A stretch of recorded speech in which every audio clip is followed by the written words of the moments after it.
जय हिंद दोस्तों, जय भारत। ER.MTS क्लासेस में हम सभी लोगों का स्वागत करते हैं। हमारे चैनल को आप लाइक कीजिए, सब्सक्राइब कीजिए और कमेंट बॉक्स में कमेंट कीजिए। ये जो क्वेश्चन आंसर सीरीज का ये सेकंड पार्ट लेकर के हम आप लोगों के सामने आए हैं, उसी को जारी रखते हुए हम कुछ इम्पोर्टेंट क्वेश्चन के बारे में आपको बताएंगे जो प्रीवियस ईयर एग्जामिनेशन में जो है पूछे गए हैं और आने वाले एग्ज़ाम के लिए आपके ये बहुत ही इम्पोर्टेंट है और बहुत ही क्या महत्वपूर्ण है। ये कहूँ महत्वपूर्ण विषय से उठाए हुए क्वेश्चन हैं, ठीक है। जो जनरल साइंस आपका एक पेपर है जो 13 मार्क्स का आता है रेलवे एग्ज़ाम में, उसके लिए बहुत ही इम्पोर्टेंट है।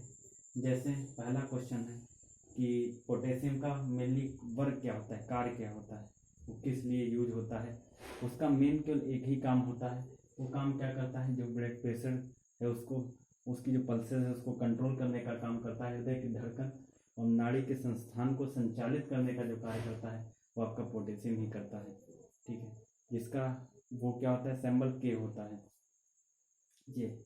और ये उसमें भी सहायक होता है जब ब्लड कहीं ब्लड फ्लो कर रहा हो आउटसाइड में, तो उसकी क्लॉटिंग को कंट्रोल करने का भी यही काम करता है, तो उसको जमाने का काम भी यही करना है। तो वो तो जो रेड कलर होता है वो हीमोग्लोबिन की वजह से होता है, ठीक है। ये आप लोगों को पता होना चाहिए। और उसके अंदर प्रोथाम्बिन पाया जाता है और प्रोथाम्बिन के साथ आरबीसी, डब्ल्यूबीसी ये भी बहुत ही इंपॉर्टेंट रोल प्ले करते हैं।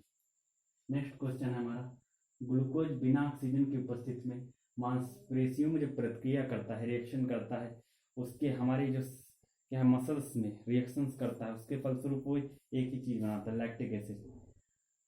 जो हमारी मांसपेशियां हैं उसके अंदर, मसल्स के अंदर क्या पाया जाता है, लैक्टिक एसिड। तो लैक्टिक एसिड मेनली जो लैक्टिक एसिड पाया जाता है वो कहाँ पे पाया जाता है, उसको लैक्टिक हम लोग बोलते हैं हिंदी में।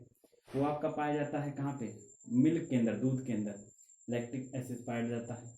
उसके अंदर क्या होते हैं, लैक्टोबैसिलस बैक्टीरिया होते हैं जो मिल्क को किस में बदल देते हैं, कर्ड में, दही में कन्वर्ट कर देते हैं। और एक आपके लिए एक मीटर आता है, एक मेजरमेंट पैमाना आता है जिसको लैक्टोमीटर बोलते हैं। एक ऐसा उपकरण या ऐसी डिवाइस जिसके दूध की शुद्धता को मापने के लिए हम इसका यूज करते हैं, प्रयोग करते हैं दोस्तों। ये क्वेश्चन हो गया। नेक्स्ट क्वेश्चन है आपका, ठीक है, कि ग्लूकोज बिना ऑक्सीजन की उपस्थिति में बैक्टीरिया को ईस्ट बना देता है। ईस्ट बोले तो एथाइल अल्कोहल, OH जो ग्रुप होता है, आपने IPAC के अंदर ये चीज़ें पढ़ी होंगी जिसको international union for pure applied chemistry बोलते हैं। तो इसके अंदर एथाइल अल्कोहल के बारे में बात करते हैं। मेथ एथ, जहाँ पे कार्बन के 2 परमाणु होते हैं, क्योंकि कार्बन की जो चैन होती है, श्रृंखला सबसे लंबी होती है। तो ये एथाइल अल्कोहल क्या करता है, ग्लूकोज का जो फार्मूला होता है C6H12O6 होता है, ठीक है।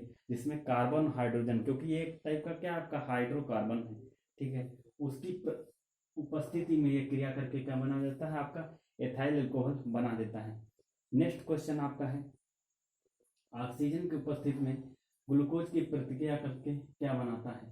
जो ऑक्सीजन की उपस्थिति में ग्लूकोज से प्रतिक्रिया करके क्या बनाता है, जो आपने फोटोसिंथेसिस की रिएक्शन देखी होगी, जिससे सूर्य की, जिसको प्रकाश संश्लेषण बोलते हैं, उसमें क्या होता है, ग्लूकोज तो बनाता है लेकिन उसके लिए मेन कंटेंट क्या है, आपको वाटर चाहिए, जल चाहिए, और क्या चाहिए, आपको कार्बन डाइऑक्साइड चाहिए।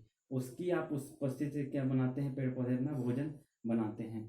जो क्या होता है, जो उनका ग्रीन कलर होता है वो किसके, क्लोरोफिल नाम का पिगमेंट उपस्थित होता है, उसकी वजह से उनका जो कलर होता है वो ग्रीन कलर के होते हैं, ठीक।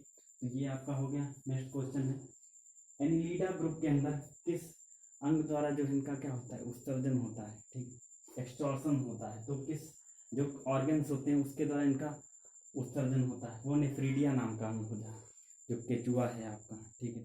जो केचुआ है, जोंक है, इसका आपका, इसके अंदर ये एक अंग पाया जाता है जिसको नेफ्रीडिया बोलते हैं, ठीक है। लैटिन भाषा का एक शब्द है जिसको नेफ्रीडिया बोलते हैं। अब बात करते हैं मूत्र का जो pH मान होता है, जिसको बोलते हैं पोटेंशियल ऑफ हाइड्रोजन। ये आपकी ऐसी स्केल होती है जिससे तो हम ये चीज़ पता करते हैं कि जो किसके अंदर कितना एसिडिटी है, अम्लता कितनी है और उसकी क्षारीयता कितनी है, एसिडिटी कितनी है और बेस कितना है। एक तो न्यूट्रल पोजीशन होती है, तो ये आपका एक पैमाना होता है जिसकी बेसिस पर हम इस चीज़ का तो आइडिया लगाते हैं। 7 पर जो चीज़ें होती है वो कंट्रोल में होती है, न्यूट्रल होती है। 7 के नीचे जैसे हम चीज़ों को बढ़ाते हैं वो हमारी किस में बदल जाती हैं, एसिड में बदल जाती है, ठीक है। और उसके ऊपर जो बढ़ते हैं वो क्या होता है, बेस में बदल जाती है। तो सबसे जो बेस आपका लिया जाता है वो सोडियम हाइड्रोक्साइड होता है, जिसका फार्मूला NaOH होता है, ठीक है। और जो आपके एसिड की बात करें, आपका HCl हो गया, हाइड्रोक्लोरिक एसिड, H2SO4 हो गया, sulphuric acid, nitric acid HNO3 हो गया, ठीक है। तो ये वो चीज़ हो गई जिसको हम pH, जिसका पोटेंशियल ऑफ हाइड्रोजन बोलते हैं, कि हाइड्रोजन की उसके अंदर क्या कंसंट्रेशन होती है, ठीक। सबसे बड़ी चीज़। अगला नेक्स्ट क्वेश्चन आपका, बाह्यशाही अंतःशाही दोनों प्रकार की ग्रंथियां होती है, वो पेनक्रियाज के अंदर होती है, जिसको हम हिंदी में क्या बोलते हैं, अग्नाशय बोलते हैं, ठीक। ये हम आपको डिटेल में जब बायोलॉजी की क्लास पढ़ाएंगे तो उसके बारे में हम आपको डिटेल से समझाएंगे, और 1 बाय 1 एक चीज़ का हम क्लियरिफिकेशन माइंड के अंदर करते हुए चलेंगे, चीज़ों को हम पॉइंट नोट करेंगे, ठीक है। और उस पर हमारा अटैक रहेगा। नेक्स्ट हमारा क्वेश्चन है, जिसको हम पीयूष ग्रंथि या पिट्यूटरी ग्रंथि बोलते हैं, इसको हम कहते क्या है, मास्टर ग्रंथ कहते हैं, मास्टर ग्लैंड कहते हैं, ठीक है। जैसे मेडुला ऑब्लिगेटा होता है, ठीक, बॉडी के बैक साइड में, ठीक है, तो वहाँ पे ये चीज़ें फाइंड की जाती हैं। तो इस चीज़ को आप क्लियरली समझ सकते हो, ठीक है। इस टाइप से इसको मास्टर ग्लैंड बोलते हैं, ठीक है। तो क्वेश्चन ये बन जाता है पेपर में कि पीयूष या पिट्यूटरी ग्रंथ को किस नाम से जाना जाता है, तो आप उसको क्या बोलते हैं, मास्टर ग्रंथ बोलते हैं दोस्तों। नेक्स्ट है, स्प्रिंग को सामान्य लंबाई से वापस लाने के लिए जो फोर्स लगता है उसको हम कौन से प्रत्यानयन बल बोलते हैं, या इलेक्ट्रिसिटी फोर्स होता है। जैसे आपने रबड़ को खींचा और रबड़ आपकी बढ़ गई और फिर आपने फोर्स रिमूव किया, तो रबड़ ने क्या किया, अपनी ओरिजिनल पोजीशन को गेन कर लिया क्योंकि आपने फोर्स रिमूव किया। तो इस टाइप का क्या होता है, ये प्रत्यानयन बल होता है, ठीक है। जो आप डिटेल में अगर समझने की कोशिश करें तो ऐसे समझ सकते हैं, जैसे हम मेटल के अंदर बात करें तो स्टील की क्या होती है, सबसे ज़्यादा प्रत्यास्थ वस्तु होती है, उसके अंदर प्रत्यानयन बल लगाते हैं। या आप स्प्रिंग के अंदर देख सकते हैं, स्प्रिंग आप सबका बेस्ट एग्जांपल है, जिसके अंदर 2 टाइप की ऊर्जा पाई जाती है। पहली हमारी potential energy, then is kinetic energy, दोनों को मिला करके हमारी मैकेनिकल एनर्जी बन जाती है। It is the combination of the both types of energy, first the potential energy, second is the kinetic energy. जिसको जो गतिज ऊर्जा होती है उसका फार्मूला होता है हाफ mv²। जो पोटेंशियल एनर्जी होती है उसका फार्मूला जो होता है दोस्तों P बराबर mgh, ये चीज़ें होती हैं। तो अब जब आपके पास स्प्रिंग है तो आपने क्या किया, उस पर बल लगाया। जैसे आप साइकिल चलाते हैं तो उसके ऊपर बैठ जाते तो वो क्या होती, प्रेशराइज होती, दब जाती। जैसे आप ऊपर से हट जाते हो अपनी पोजीशन को पुनः गेन कर लेती। इसका मतलब क्या हुआ कि जैसे उस पर दाब पड़ा या प्रेशर पड़ा या बल पड़ा तो अपनी स्थिति को तो उसने बदल दिया, जैसे हम उसमें से बल हटाए वो अपनी स्थिति को पुनः क्या कर दिया, गेन कर दिया। तो इन चीज़ों को हम समझने की कोशिश करेंगे। तो ये आपका एक दूसरी सीरीज थी क्वेश्चन आंसर की, जो आपके रेलवे एग्ज़ाम के लिए बहुत ही इम्पोर्टेंट सीरीज है। आप क्या करेंगे, 1 बाय 1 हम सारी सीरीज का आपके सामने डिस्कशन करेंगे।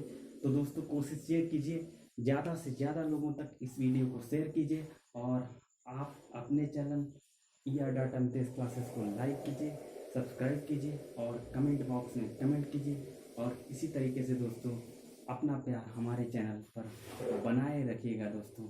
जय हिंद, जय भारत।